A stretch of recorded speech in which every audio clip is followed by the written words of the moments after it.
Hi, my name is Hannah Pazetsky, and this is my video essay 2 on The Purge Anarchy. I thought this movie was pretty interesting. It really packed a lot of ideas into one movie. Some reviews I read said that it was a little bit too much going on in one movie, but I personally tend to get bored easily, so I enjoyed it myself. I want to talk about a few different themes within the movie today, and the first one that I want to talk about is politics. When this movie was made in 2014, there were a lot of political events occurring in non-fictional real life here in the US. And some of these things are that ISIS was a huge problem that year. A lot of people were on edge and nervous about that. Obama also announced expansive steps with immigration, which saved 5 million immigrants, and they became legal and had that weight lifted off their shoulders of being deported. Not to mention that Ebola also came, and Obama also restored relationships with Cuba.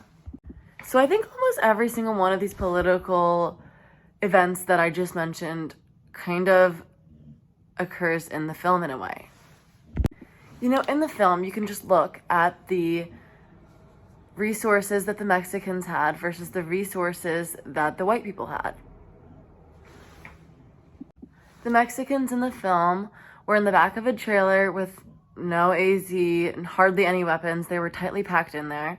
Whereas the Caucasians were in fancy vehicles with fancy weapons, as if this was some kind of parade. Obamacare was released in 2014. Now, I think that these connect because in a real world, people don't have equal pay, they don't have equal insurance, they don't have many things equal at all. But with Obamacare, there was the goal of having equal health care for all. And in this film, they basically do the complete opposite. In this film, instead of everyone being equal, it's these people getting revenge and then these people protecting themselves, and nothing's equal. Your socioeconomic status has an effect on whether you will survive the purge or not. If you saw the movie, you saw that basically what the purge does is it splits up the country into two different sides. Those who kill and those who are trying to stay safe.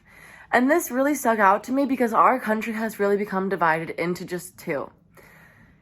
The conservatives and the liberals.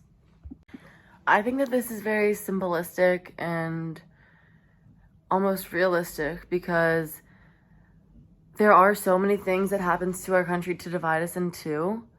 In 2014, Ebola came to the United States and there was a lot of quarrel about how to go about that.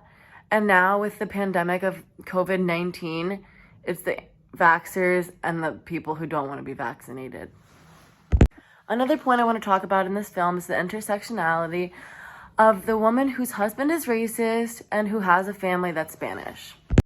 Although she knows her husband is racist and she doesn't per se say anything to agree with him, she also doesn't say anything to stop him. Her feeling of wanting to be a good family member and wanting to have respect for herself and her family is intersecting with her wanting to be a good wife and wanting to respect her husband and wanting to listen and be submissive for her husband. So to me, that looked like intersectionality because it seemed like crossroads of two different identities. Thank you for watching. I hope you enjoyed my analysis of The Purge Anarchy. I personally enjoyed the movie and I'm looking forward to watching the next one.